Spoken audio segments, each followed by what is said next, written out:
Have you ever imagined being barred at the door of a restaurant just because of your appearance?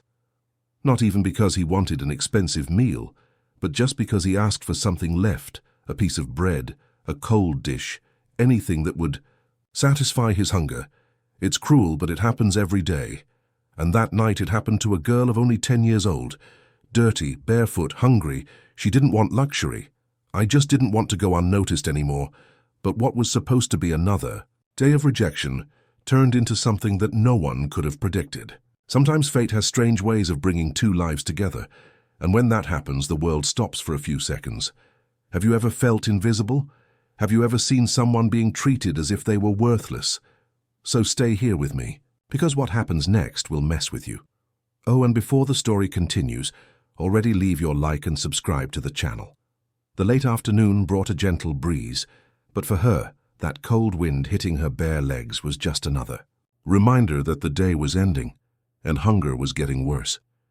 The city around him seemed to have a life of its own, bustling, clean, noisy, full of lights and shop windows that shone like unreachable treasures. People in a hurry passed everywhere, dressed in expensive clothes, carrying bags with sophisticated brands, laughing at jokes that seemed to come out of a world completely different from hers. No one saw her. No one ever saw it. At just 10 years old, the bare and dirty feet had already crossed sidewalks too many for such a young age. The hem of her dress was torn, dirty with dust, and her hair stuck to her forehead with sweat, and dirt accumulated from the last few days. It was as if the city swallowed her up and spat her out to the shores, an invisible being wandering through haste and indifference. She walked slowly, her eyes fixed on the dumpsters of the wealthier blocks, hoping to find something there that hadn't been chewed too much, something that was still chewable. A leftover potato, a piece of cold meat, a forgotten fruit, anything. Her stomach was already aching from complaining, but she had learned to ignore it. Worse than hunger was the constant feeling of not belonging anywhere, and yet her eyes still sparkled as she looked at bakery windows filled with perfect golden pastries, fruit pies, freshly prepared sandwiches she only knew from the photos. In advertisements, she would stop, observe for a few seconds, then move on. Not because she wanted to, but because she knew that there no one would open the door for her.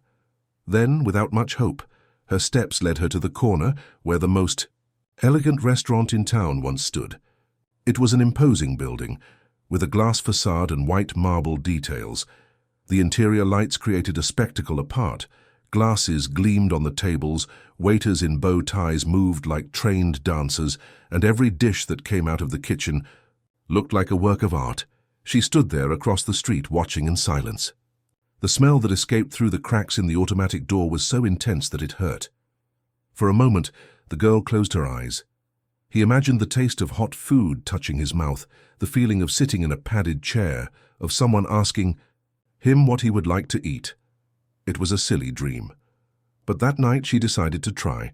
She crossed the street with cautious steps, as if she feared being reprimanded just for daring to get close. His gaze lowered, his arms crossed in his belly, and hope almost extinguished in his chest. He stopped a few meters from the entrance. The security guard, a tall man in a black suit, was already watching her with narrow eyes, as if he knew exactly what she wanted, and how she intended to deny it. Even so, she took another step. The glass of the door opened automatically, revealing the heated and illuminated interior. It was enough to cross the threshold line. She looked up, ready to order. Not a dish, but maybe the leftovers, something that was going to waste. However, before she could say a word, the security guard stood in front of her like a wall. His gaze was not one of doubt. It was one of disgust. A look that says more than 1,000 words, "You don't belong here." She tried to open her mouth but could only babble something almost inaudible.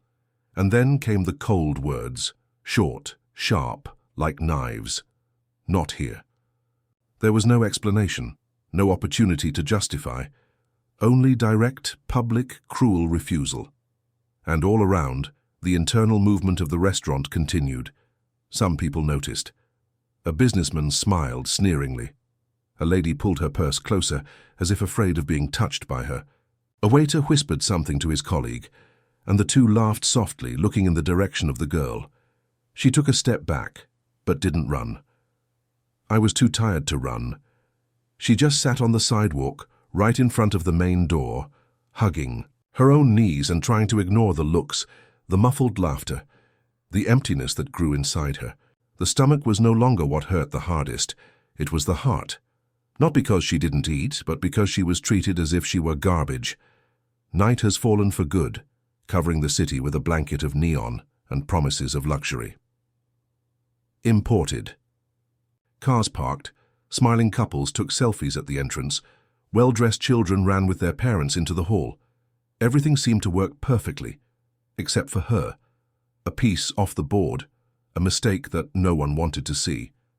But sometimes it is precisely when everything seems to go out that an unexpected light begins to shine. And what happened seconds later, no one in that restaurant would ever forget it. If this story is touching you in any way, leave your like and subscribe to the channel, and tell me in the comments from which city are you watching. The movement around the entrance seemed to increase, as if everyone was attracted by a silent spectacle unfolding before their eyes, a child sitting on the sidewalk, trying to exist in the midst of a world that made a point of ignoring him. The security guard was still standing there, firm as a statue, with his arms crossed and his expression hardened. There was no compassion on his face, only the pride of following orders. It was as if protecting that sophisticated environment from the presence of a hungry child was part of the protocol. The girl, with her knees against her chest and her eyes swollen, raised her face one last time, gathering the courage to try again. It was just a request. I didn't want money or attention, just something to calm the pain that burned inside, something that was left over, something that no one else wanted. But when he took a timid step forward, everything happened too quickly. The security guard moved sharply, grabbing her by the arm and pushing her to the side, as if he were pushing an unwanted insect away from the entrance. The impact caused her to lose her balance and fall to her knees on the sidewalk. The hard ground bruised his thin skin, and the physical pain mingled with the shame that took over his entire small body. She tried to get up, but her eyes met those of the waitress near the entrance, who was watching her with a mixture of disgust and amusement. The girl laughed softly, as if it were a scene worthy of mockery.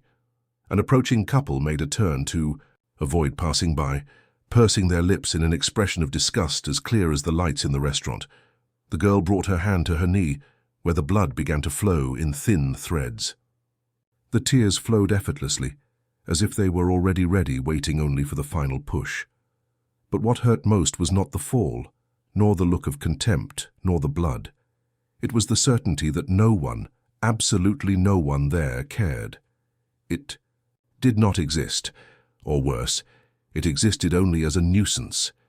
Even as she sat on the floor, she mustered the strength to try to speak, her trembling voice escaping between sobs that could barely form words. She wanted to say that she wasn't dangerous, that she was just hungry, that she went days without eating something decent, but no one listened to her. They listened, perhaps, but real listening requires something rare: humanity. Some people began to approach, not to help, but out of pure curiosity. An elegant man adjusted his jacket as he watched the scene from afar, as if analyzing an out-of-place element in the room's decor. A woman in a long dress and golden heels whispered to another, her eyes fixed on the girl with an air of judgment. It was as if they were saying without words, "Where are the parents of this creature? Or how do they let these kinds of people walk around here?"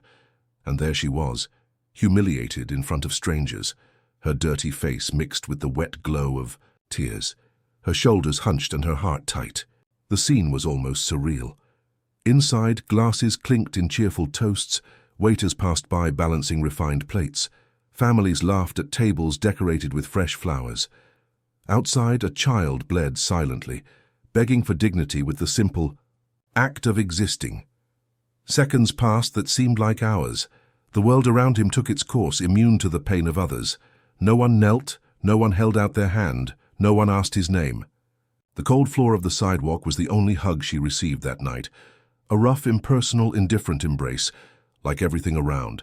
She lowered her head, defeated. Maybe it would be better to get up and leave, try another place, another dumpster, some shade where you could spend the night. But his feet did not obey. They were glued there as if a part of her was still waiting. Anything. A look, one word, a gesture, and suddenly something different started to happen. It was not a sound, nor a voice, nor a sudden movement. It was an almost imperceptible change in the air. Someone stood up, someone who, until that moment, had not manifested himself. A patron of the restaurant, dressed soberly, was now standing, his eyes fixed on her. But they were not judgmental eyes.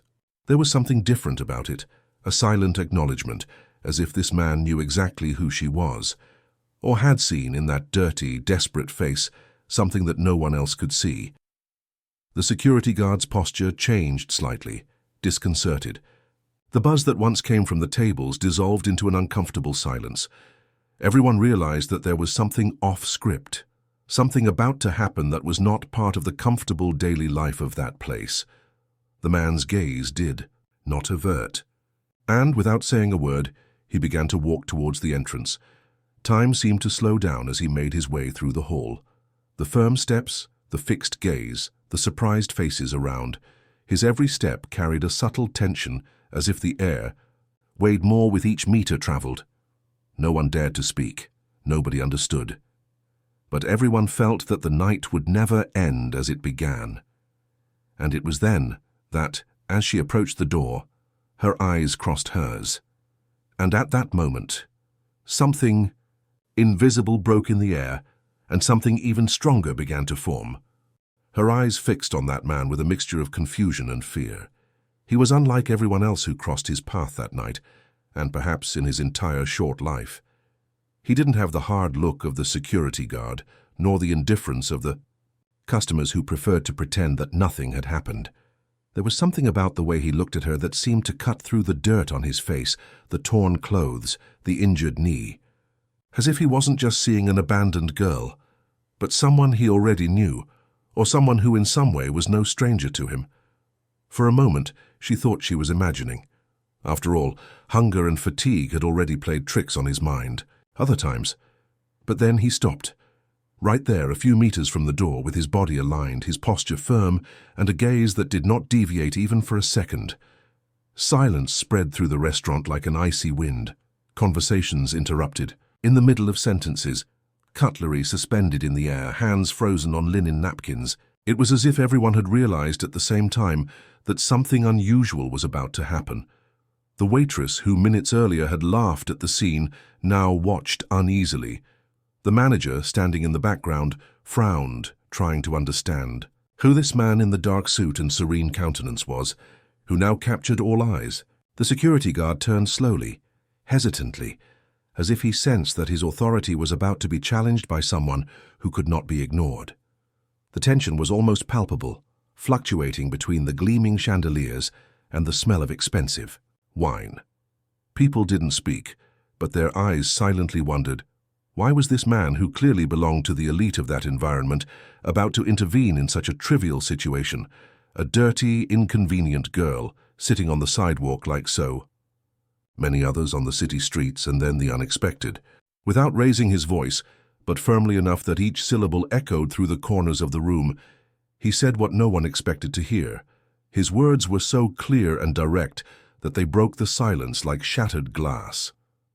And when he said, "them," he didn't look at the customers or the security guard or the waiters. His gaze remained fixed on the girl, as if everything that really mattered was there, in front of him, lying on the ground, invisible to the world. But, for some reason unmistakably visible to him, the impact was immediate, as if a stone had been thrown into the center of a calm lake. Waves of astonishment spread in all directions. Some raised their eyebrows, others exchanged incredulous glances. His name circulated in whispers, and it didn't take long for everyone to realize that this man was not just another customer. He was someone of weight, a well-known name behind the scenes in the city, an influential businessman, accustomed to being served and revered. But at that moment he was there, defending a street child. The girl herself didn't seem to understand. Still sitting, her face marked by dust and tears, she watched everything, with wide eyes. The scene was so surreal that her body was slow to react. She didn't know whether to run, get up, apologize for being there, or just disappear for good. She was confused, disoriented, and at the same time hypnotized by that man who until seconds before was just one among many. The security guard hesitated. His instinct told him that he needed to maintain order, follow protocol, remove any figure that could compromise the refined atmosphere of the place. But his eyes now found the firmness of someone with enough authority to dismantle rules with just a gesture. And that destabilized him. He backed away slightly, as if he didn't know if he should apologize or just get out of the way. The other employees also seemed caught between doubt and discomfort, not knowing how to react to this unexpected turn of events. The girl then felt the weight of the attention on her. For the first time, everyone looked straight ahead, without swerving. But it was different from before. Now there was a kind of embarrassed respect, as if the man's presence had forced everyone to see her as someone who deserved a place, albeit on loan, in this sophisticated setting. Still, she couldn't move. Her body ached, her mind spun, her heart beat so fast that she could barely breathe. It was as if time had stopped, and she was caught between fear and the possibility of the impossible. And the impossible, at that moment, was unfolding before everyone. Because that man had not only interrupted the natural course of things, how it was about to change forever, the course of the story of a child who just wanted a plate of food. What he carried in his eyes was more than empathy. It was memory, recognition. And as the minutes stretched like a rope stretched to the limit, there was something about to reveal itself that would leave everyone there, including the girl herself, speechless. The man stopped walking a few steps from the entrance and for a brief moment remained motionless, watching carefully every trace of that small face covered with dirt and sadness. It was as if he was trying to confirm something that the heart already knew, but that the mind had yet to accept. And in that moment, suspended in time, he was sure. The girl's eyes, despite the pain, despite the misery, despite the years that had passed, were the same ones he had once seen amid the mud, the blood, and the hopelessness.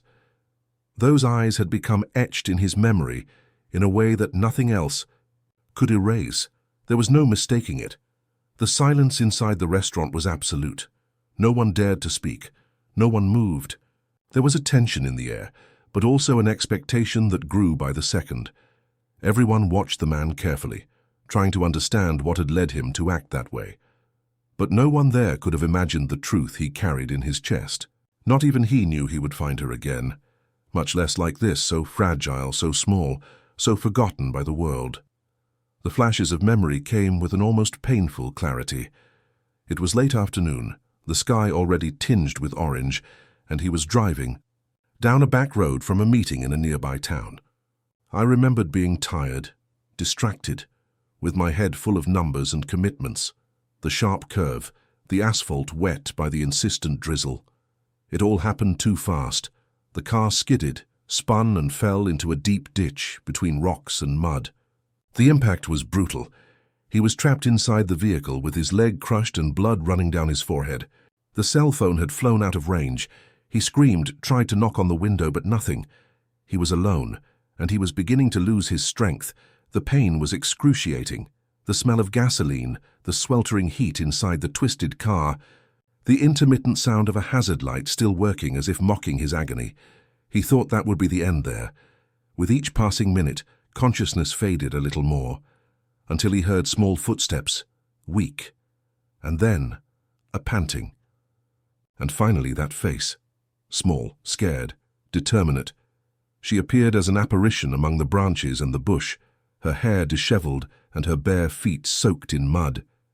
He was a child. He remembers the fear in her eyes, but also the inexplicable courage with which she approached the car. She tried to open the door, but it was too small. Still, it stayed there, trying, talking to him, crying. Then he ran down that deserted road, and he came back with help, with adults, with help, with life.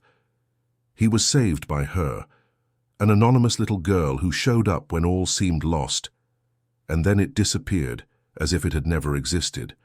That night, when he saw her again, now hurt, humiliated, treated like nothing, the world turned upside down, The memory imposed itself so strongly that he felt his chest tighten. It was as if time had collapsed in on itself, bringing together two ends of the same destiny in an intersection impossible to ignore. And he understood, without a shadow of a doubt, that he could not be silent. The girl continued to sit motionless, perhaps thinking that all this was some kind of even greater punishment. But when the man stepped forward and positioned himself in front of the security guard, as if protecting with his own body, the mood changed almost imperceptibly. It wasn't just a customer speaking up. He was someone who had just rewritten all the rules of that space. He turned, looked directly at the security guard, and the weight of the words he uttered echoed through the walls of the restaurant like a sentence no one expected to hear. The silence, which until then was already thick, became almost unbearable. It was as if everyone had been torn out of their comfort zones and thrown into a reality that no one there wanted to face. The waitress who had previously laughed now held the tray with trembling hands. One of the customers choked while drinking water. The manager, pale, took a hesitant step, as if pondering between maintaining his posture or giving in to the force of that moment.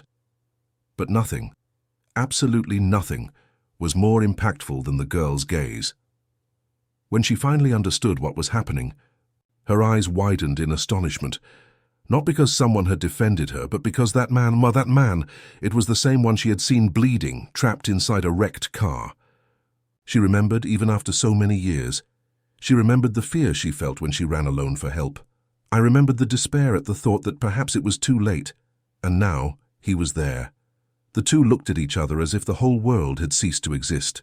It no longer mattered the looks, the whispers, the bright lights, or the sound of the cutlery. There were only them.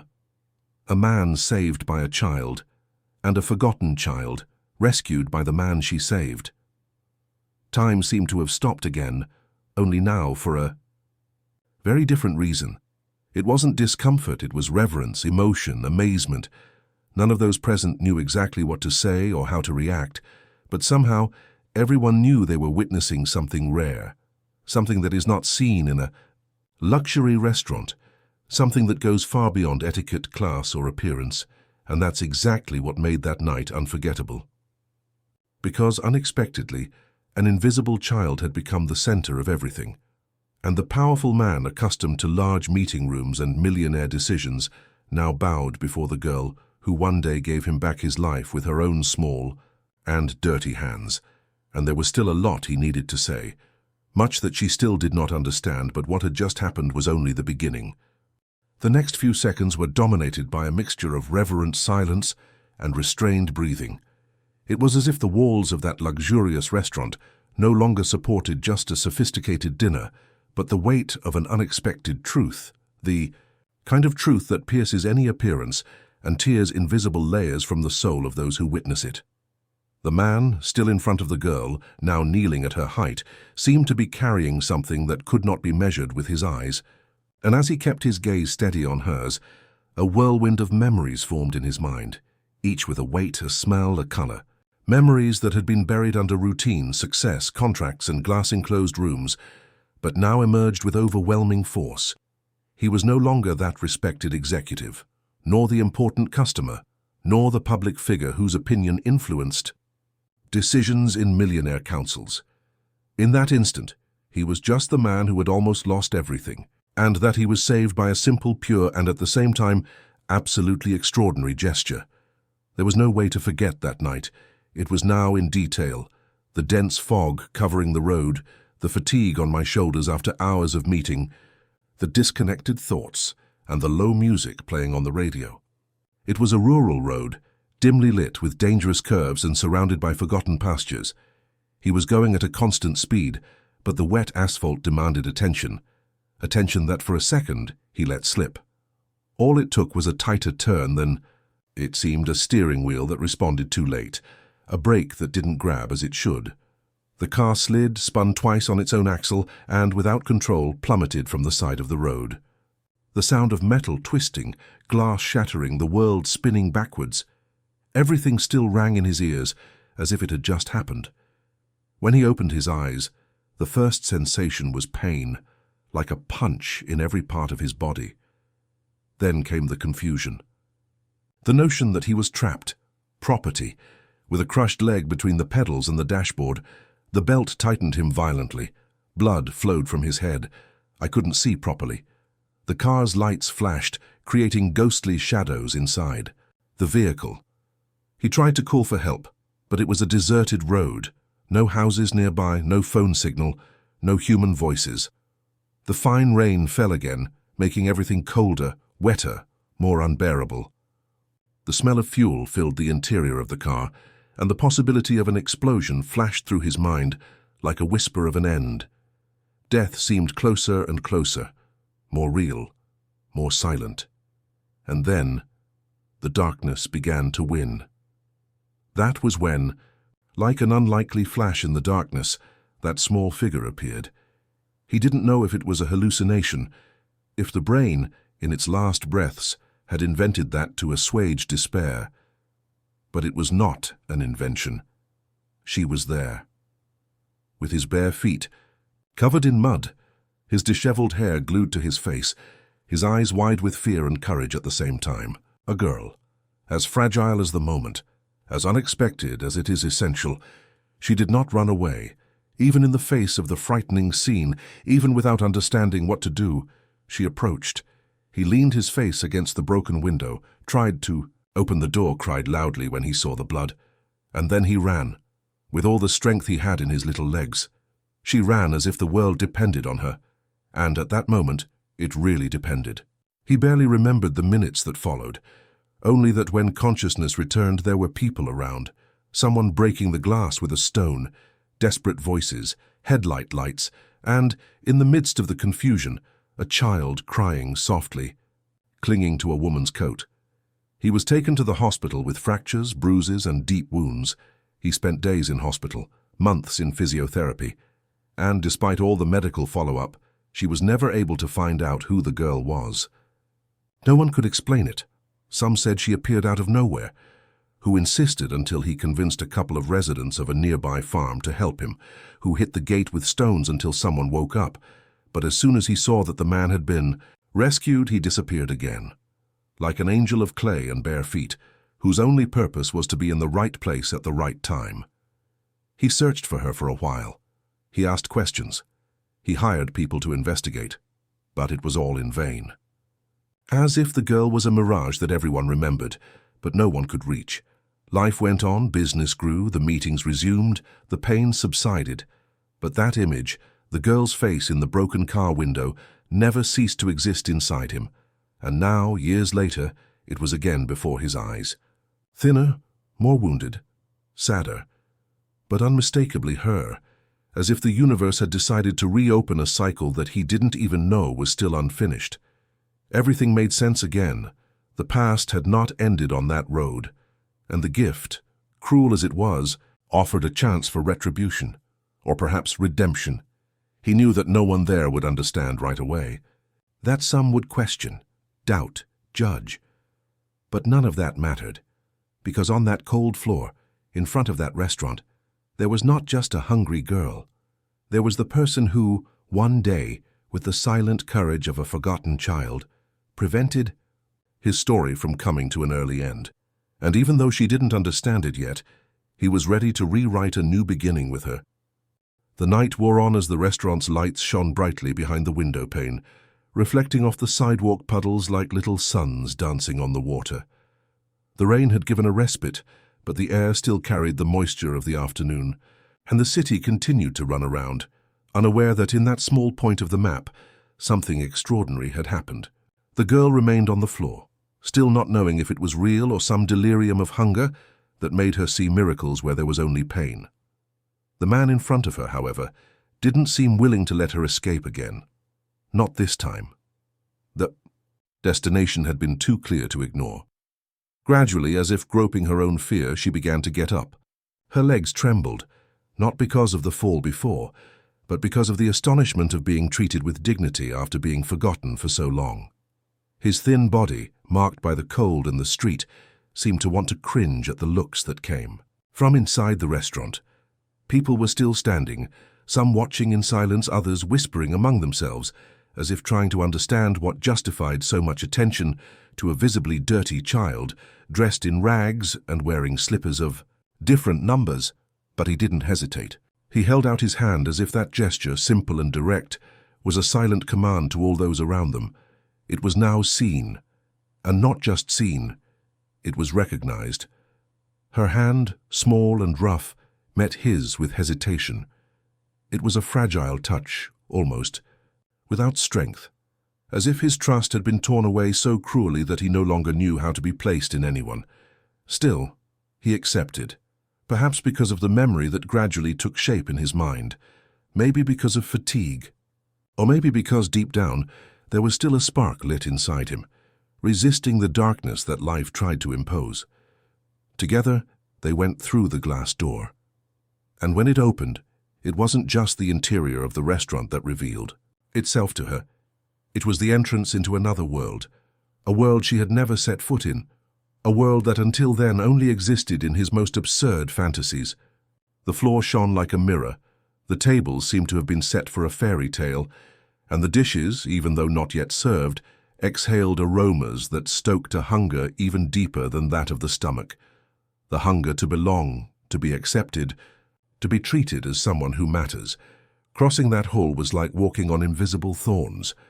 Each step was accompanied by looks. There were those who frowned, annoyed. There were those who turned their faces away, embarrassed. But there were also those who, touched by something they could not explain, watched in silence, their eyes a little wetter than before.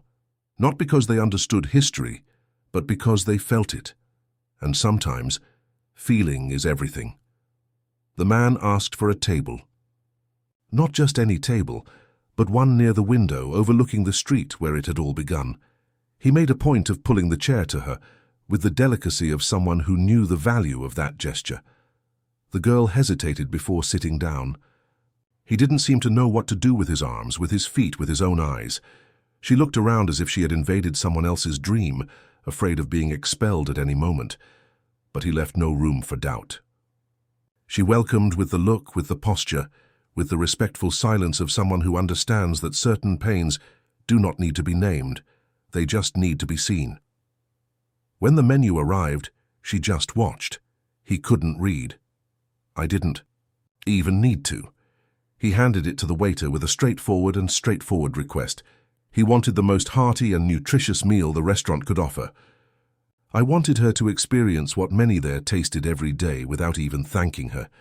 I wanted that, for the first time in a long time, she wouldn't have to ask for leftovers, but would receive something whole, warm, made for her. The dish took a few minutes, but for the girl they were eternal. She moved her fingers over the white tablecloth, delighted with the texture she had never touched. He looked at the cutlery as if it were jewels, and when the plate finally arrived, her eyes filled not only with brightness, but with a mixture of amazement and gratitude. The smell was intoxicating. Loose rice, tender meat covered in dark sauce, colorful vegetables neatly arranged. She brought the first spoon to her mouth with trembling hands, and in the next second, everything around him disappeared. There was only her and the taste, and perhaps, in that moment, she felt something she had long forgotten. Dignity. The man watched her discreetly. I didn't want to invade that moment. But he also couldn't contain his emotion when he saw the girl indulging in that simple meal as if she were in front of a banquet of kings. After a few minutes, when hunger began to give way to calm, he leaned in slightly and, in a low voice, asked simple questions, and she, little by little, began to speak. He said that he had lived on the street since he was 6 years old, that her parents had died, she could not say how or when for sure, and that after that, no one wanted her, neither the distant family nor the authorities. She learned to fend for herself. He slept wherever he could, ate whatever he found. She had already been beaten for invading backyards in search of fruit. She had already been expelled from markets for trying to get stale bread. I had never been to school. He didn't know his own last name. I only knew that I lived, and that surviving was all he knew. Her every word was an open wound, and at the same time, a testimony to the absurd force he carried. She didn't complain. He didn't cry. She reported everything as if it were normal, because for her it was. That was life, that was the world. Hitherto. He listened in silence, swallowing hard. That girl who had saved her life without even knowing the value it had been cast into oblivion. And he, even with so many resources, couldn't find her before. Guilt weighed heavily on me, but it was swallowed up by something greater, the desire to repair, to transform, to protect. As the night progressed and the city outside gradually faded, the restaurant remained lit, not only because of the artificial lights, but because of the intensity of that scene that none of those present would forget. There was still much to be said, and much still to happen. As the girl spoke with the fragile voice of someone who is not used to being heard, the man in front of her seemed to absorb each syllable as if they were stones being piled on his chest. It was not only sadness that he felt, but a deep restlessness, as if every detail of that story tore a piece of the world he thought he knew. To many inside, the scene seemed unlikely, almost disconcerting, a street child occupying the restaurant's most visible table, surrounded by silver cutlery and empty glasses. But for him, nothing made more sense than being exactly where he was, hearing exactly what he heard. There was something about the way she narrated her life that frightened her life more than any suffering described. It was naturalness. The absence of surprise when talking about hunger, abandonment, violence in the streets, as if all this had already been digested, accepted, integrated into what she believed to be her destiny. It was as if that girl had given up waiting for justice long, far ago, and now she just lived in a blind pace of survival, with no plans, no one, no promises. She didn't cry when she told it. Perhaps he had cried so much that the tears were lost in time, and even so there was a force there, a living spark, even if hidden under the dust of so many hard days. The way she kept her shoulders straight, how she looked into the eyes even in fear, how she held the cutlery carefully so as not to look out of place, all of this revealed something that even she didn't know she had. Dignity.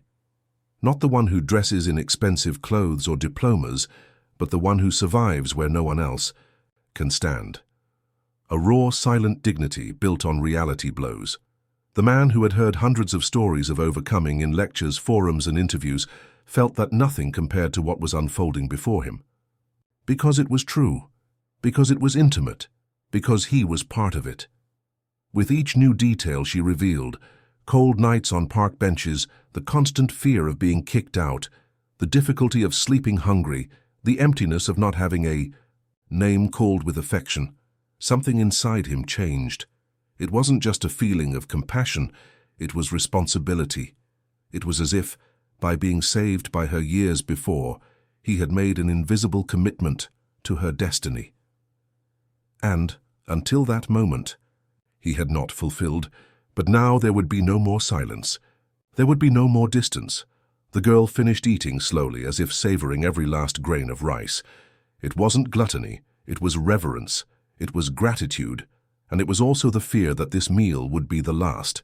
Maybe that's why it took so long between one bite and another.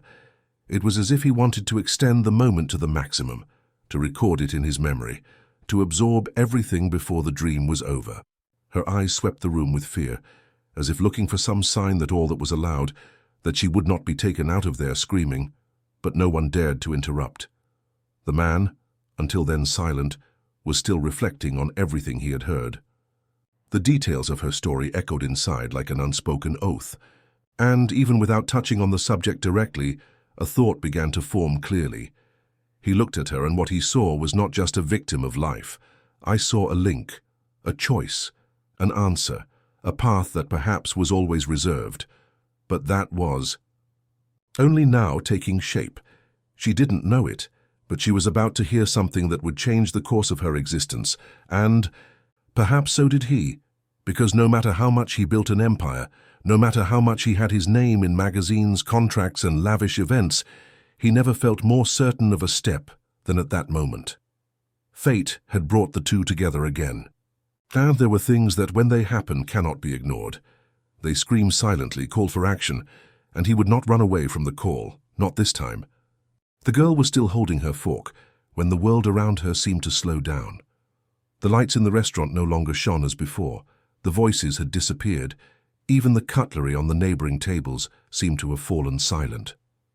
There was only this man before her, with his eyes fixed but calm, and a clear decision drawn in silence. The table, the dishes, the hot food, all that seemed just the scenario of something much bigger which was yet to happen. She, however, had no idea. I could only think about whether I would have to go back to the street after that, if that meal had been a one-time gift or the beginning of something. But the truth is that she no longer believed much in beginnings. Living on the streets from such a young age taught her not to trust, not to wait, not to create hope. And perhaps that's exactly why, when he spoke to her, in a serene but firm way, charged with suppressed emotion, his shoulders automatically shrugged, as if preparing for the worst. There was no more room inside it for beautiful promises. They had already said before that they would help, that they would come back, that they would see what they could do. But no one ever returned, and no help arrived. So when he started talking, she averted her eyes as if to avoid another disappointment. Only this time there was something different. It was the tone, the way he looked at her, the way he spoke her name, even though he didn't know if she had it. He did not speak as if he were offering charity.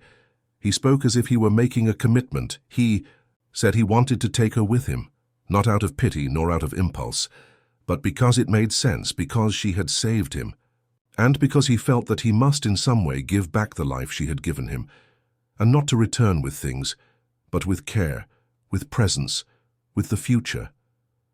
She said she had a house with space, a room just for her, that there would be food every day, a hot shower, clean clothes, but most of all she would have what she never had, someone to count on. She did not answer. I didn't know how. She just stared at him, her eyes still, as if she was trying to understand if it was real.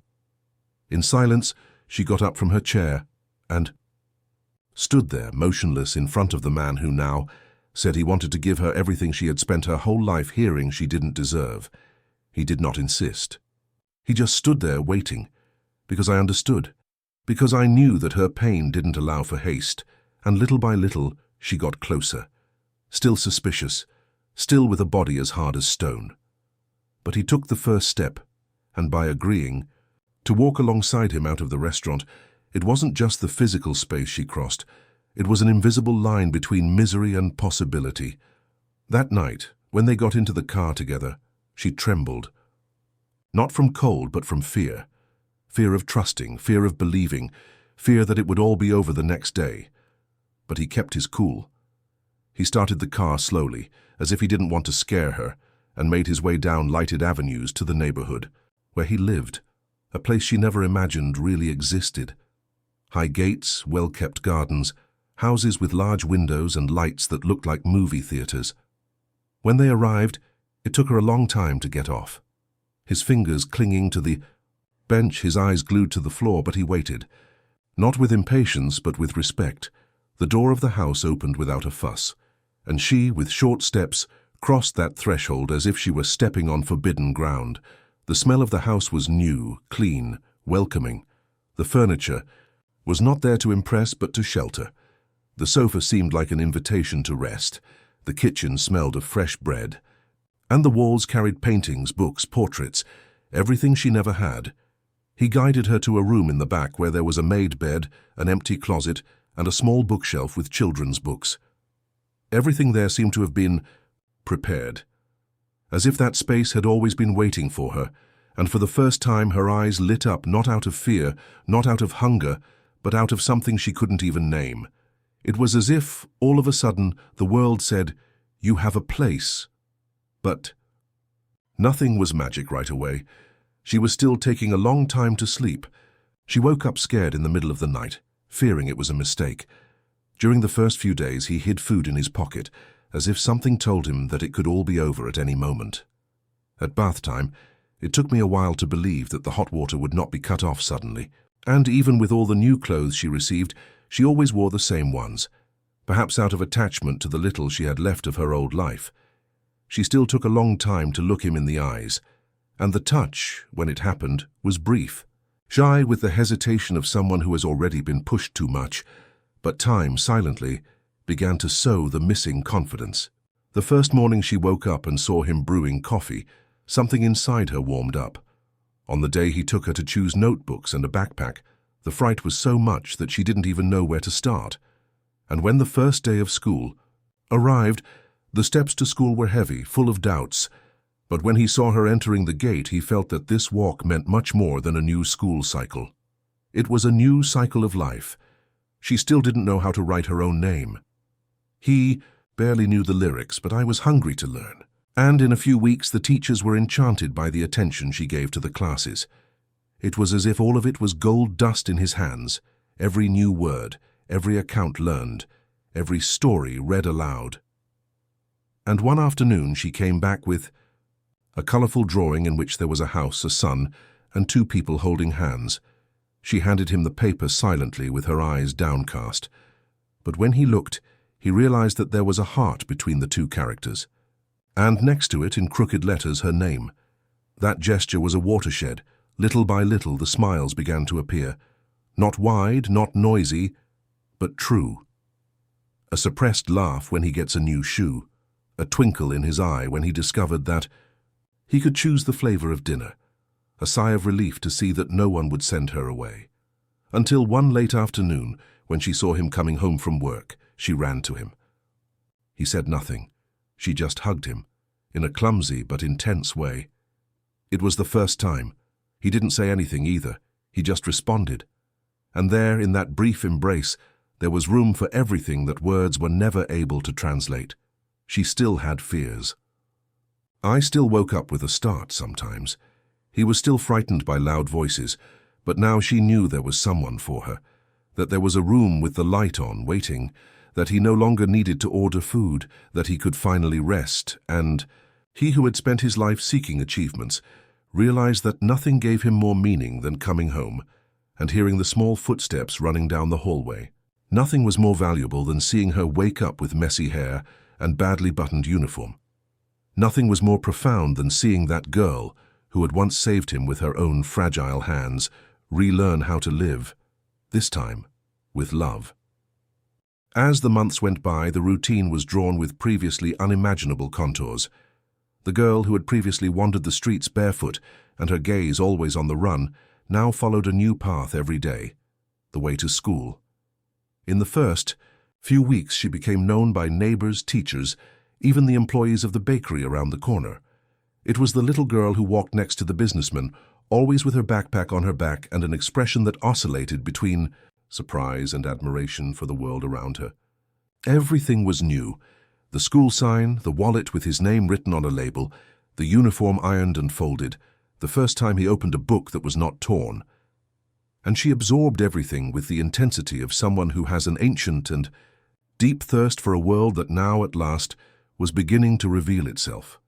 The teachers noticed her restless curiosity. She didn't say much, but her eyes followed everything with fierce attention. He learned to read with unusual speed, as if each word deciphered was one more key to freedom. When she wrote her first full paragraph alone, she brought the notebook home as if she were carrying a trophy. He didn't want to show it right away, but he left the notebook on the living room table, open on the right page, as if silently inviting to be read. When he came back from the shower and saw that he had read, he found a simple note on the sheet. Just a, "I'm very proud of you." And that note, kept between the pages of the notebook, stayed with her for days, hidden under her pillow, like an amulet. At home, the changes were also visible. The walls that had once seemed too large to contain her presence now naturally sheltered her. The room, once quiet and too tidy, now has traces of her. Drawings pasted on the walls, a new teddy bear that slept with her, open books on the floor and notebooks always within reach. Gradually, she let go. She started calling for him when she wanted to tell him something about the school. Sometimes I laughed out loud watching cartoons on television. He no longer hid food in his pockets. And one night she asked to sleep with the bedroom door just leaning against it, a small gesture that for her meant something immense, trust. Still, there were difficult days. Sometimes, for no apparent reason, it would close itself. I was mute, the lost eyes. In those moments he didn't ask. I just sat next to her, let time pass with her. Because I understood, because I knew that traumas are not erased as the school picture is erased. They stay. But he also knew that time, along with care, can turn them into scars. And scars, unlike open wounds, no longer hurt all the time. They are marks of overcoming. Gradually, she became a presence. In the neighborhood, she was seen as their daughter, at school as a promising student, at home as an indispensable part of that home that once seemed too big for a man alone. There were days when he stopped, just to observe, and to see that hair tied up anyway, the uniform a little crooked, the backpack falling over one side of the shoulder. All of it reminded him of the dirty girl sitting on the sidewalk in front of the restaurant. And then came the certainty that life has a mysterious way of fixing what seemed irremediable. It was on one of those Sunday mornings, while she was eating a slice of cake with hot milk, that he realized that something had changed forever. She was no longer scared. He was comfortable. She was safe. There was a tranquility in her gestures, a new tranquility in the way she existed there, occupying space without fear of being expelled. And that's when he had an idea, not just any idea, but a symbolic gesture. I wanted to show her, and perhaps the world, how much she had transformed, or perhaps how much the world was finally beginning to see her as it always should have. It was time to return to the point where it all began, not out of vanity, but for justice, for dignity, because there was something in that old scene that needed to be rewritten, not angry, but with presence, with courage, and with the silent strength of those who survived and won. And so that girl who was once ignored on the sidewalk of a restaurant grew up with the strength of someone who was welcomed when she needed it most. Over time, not only did she graduate, but she decided to use everything she learned to reach out to other invisible children like she once was. She created a social project, with the support of her adoptive father, aimed precisely at giving other girls and boys what she herself received, a real chance to start over. Because in the end, a gesture can change everything. A glance can interrupt the cycle of indifference. And a transformed life can become the beginning of the transformation of so many others. If this story touched your heart in any way, if you felt that each part made sense, leave your like here in the video. This helps us to continue bringing stories that move and inspire. And if you've made it this far, write in the comments, "I believe in new beginnings." It will be special to know that you stayed until the end. And look, there's a video here, on the side that tells a similar story, one of those that hug inside. Click and stay with me there.